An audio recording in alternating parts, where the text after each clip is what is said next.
নমস্কার। সিংহ রাশি বিরাট কিছু করে ফেলবে আগামী আগস্ট মাসে। তো এই ধরনের ভিডিও ইউটিউব বা ফেসবুক বা বিভিন্ন সোশ্যাল মিডিয়া প্ল্যাটফর্মে খুবই ঘুরছে যে সিংহ রাশি বিরাট কিছু একটা হতে চলেছে। না দৈত্যগুরু ও দেবগুরু একসঙ্গে অবস্থান করছে একাদশে, কে না বৃহস্পতি এবং শুক্র। এখন আমার প্রশ্ন হলো, সিংহ রাশির একদিকে চলছে ধাইয়া, যে ধাইয়া চলাকালীন শনি বক্রী, যে শনির অ্যাসপেক্ট আছে সেকেন্ড হাউসে আছে তার সপ্তম অ্যাসপেক্ট, যে শনির দশম দৃষ্টি পড়ছে 11th হাউসের উপরে, ওই বৃহস্পতি শুক্রের উপরে, যে শনির তৃতীয় দৃষ্টি পড়ছে 6th হাউসের উপরে, এবং যে শনি অষ্টমে বক্রী হয়ে সপ্তম ভাবের উপরে রাহুর সঙ্গে একটা কমিউনিকেশন তৈরি করছে। ফলে সেই সিংহ রাশির কী করে বিরাট ডেভেলপমেন্টের একটা যে বাস্তবতা গল্প আমরা ইউটিউব ও ফেসবুকে যে শুনছি, এটা এটা কতটা বাস্তবতা আছে। সবার প্রথমে দেখতে হবে, যদি কোনো রাশি বা কোনো লগ্নের উপর দিয়ে যদি তার ধাইয়া বা সাড়ে সাতির কোনো এফেক্ট চলে, তাকে ভুল ডিসিশন করায়, অনেক মিথ্যা স্বপ্নের পিছনে তাকে ছুটিয়ে হয়রান করে দেয়। তো সেই জায়গা থেকে দেখতে গেলে সবার আগে দেখতে হবে সিংহ রাশির কিন্তু অষ্টমের শনি, যে শনি বক্রী হয়ে কিছুটা সপ্তম ভাবের ফল প্রদান করবে, আবার সেই সপ্তম ভাবে কিনা বসে আছে রাহু। ফলে অপোনেন্ট কম্পিটিশনের জায়গা এবং দাম্পত্য জায়গা ও ব্যবসার জায়গায় কিন্তু ডিস্টারবেন্স কিন্তু তার থাকবেই। এবং ওই অষ্টমে থাকা শনির কিন্তু সপ্তম অ্যাসপেক্ট দ্বিতীয় ঘরে পড়ছে, সিংহ রাশির দ্বিতীয় মানে কন্যার ঘরে পড়ছে।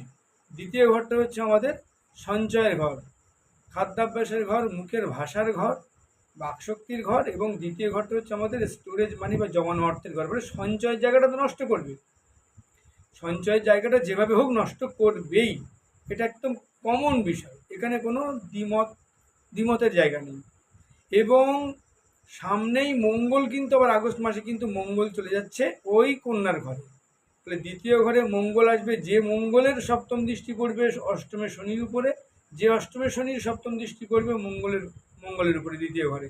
তাহলে 2-8 একসঙ্গে ড্যামেজ হবে, সিংহ রাশির 2-8 একসঙ্গে ড্যামেজ হবে।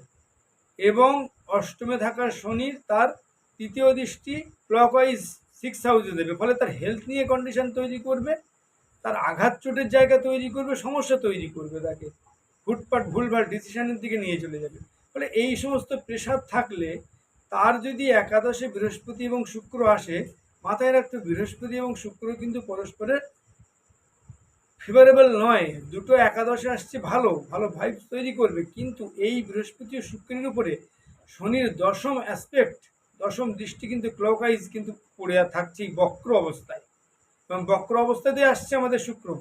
ফলে কি হবে, এই শুক্র এবং বৃহস্পতির যে স্পিড, যে গতি, যে ভলিউম, সেটাকে কিন্তু অনেক অংশে শনি কিন্তু নষ্ট করে দেবে। তাহলে যারা বলছেন বা এই ধরনের ভিডিও দেখে অনেকে ইন্সপায়ার হচ্ছেন, তাদের প্রত্যেককে বলবো, সিংহ রাশির বিরাট কিছু হবে, এইভাবে এই শুনে বা এই অপেক্ষায় যেন হেলায় যেন গা ভাসিয়ে দেবেন না, নিজের বিষয়ে কিন্তু কেয়ারফুল থাকবেন। কি করবে, কিছুটা মিথ্যে স্বপ্নের দিকে আপনাকে ছুটিয়ে নিয়ে যাবে, তাছাড়া তো অন্য কিছু করবে না। প্র্যাকটিক্যালি প্রত্যেকটা সিংহ রাশি লগ্নের মানুষ দেখুন, তাদের কিন্তু সময় অলরেডি 90% সিংহ রাশি সিংহ লগ্নের মানুষদের কিন্তু বর্তমান যে সময় রানিং যে ফেজ চলছে, এটা কিন্তু একেবারে খারাপ চলছে। এখানে কিন্তু খুব একটা ভালোর সম্ভাবনা বা ভালোর কোনো পজিশন আমি দেখতে পাচ্ছি না।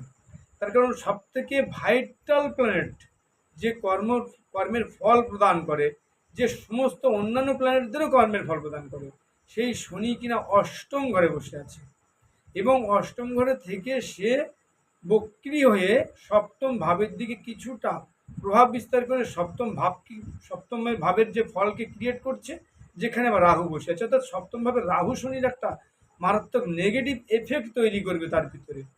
তার একাদশ ভাব ভালো থেকে কি করবে, তার দ্বিতীয় ঘরে যে অ্যাসপেক্ট করছে শনির, এবং দ্বিতীয় ঘরের মঙ্গল অষ্টমের শনির উপর অ্যাসপেক্ট করছে। ফলে এই 8-2-এর কানেকশন তৈরি হয়ে যাচ্ছে, সেই সঙ্গে 6-এর কানেকশন তৈরি হচ্ছে। এক শনি 2-8কে দেখছে, 6কে দেখছে। আর একাদশে যে জায়গাটা বলছি আমরা, শনি এখানে বৃহস্পতি শুক্র খেলা করবে, তো সেই বৃহস্পতি শুক্রের যে মানে ফাঁকা মাঠে গোল দেওয়ার একটা ব্যাপার থাকে না, যে জায়গাটা থাকে, সেটা তো নষ্ট করে দিচ্ছে শনি। শনি বিষয়টাকে স্লো করে দেবে, মুভমেন্টটাকে স্লো করে দেবে। টার্গেট যেটা আছে সেই টার্গেটকে ফুলফিল হতে দেবে না। বৃহস্পতি এবং শুক্র যে 11th হাউসে বসে একটা ভাইবস তৈরি করবে, সেই ভাইবসের 90% রেজাল্ট স্যাটার্ন কিন্তু নষ্ট করে দেবে। বরং যখন শুক্র বিশ্বরাশিতে ছিল, মিথুন রাশিতে বিশ্বরাশিতে যখন ছিল শুক্র, তখন কিন্তু অনেকটা বেশি বেটার ভাইবস দিয়েছে। এটা মাথায় রাখতে হবে। তার কারণ ওই ঘরটাতে, ওই হাউসটাতে তো অ্যাসপেক্ট তখন ছিল না।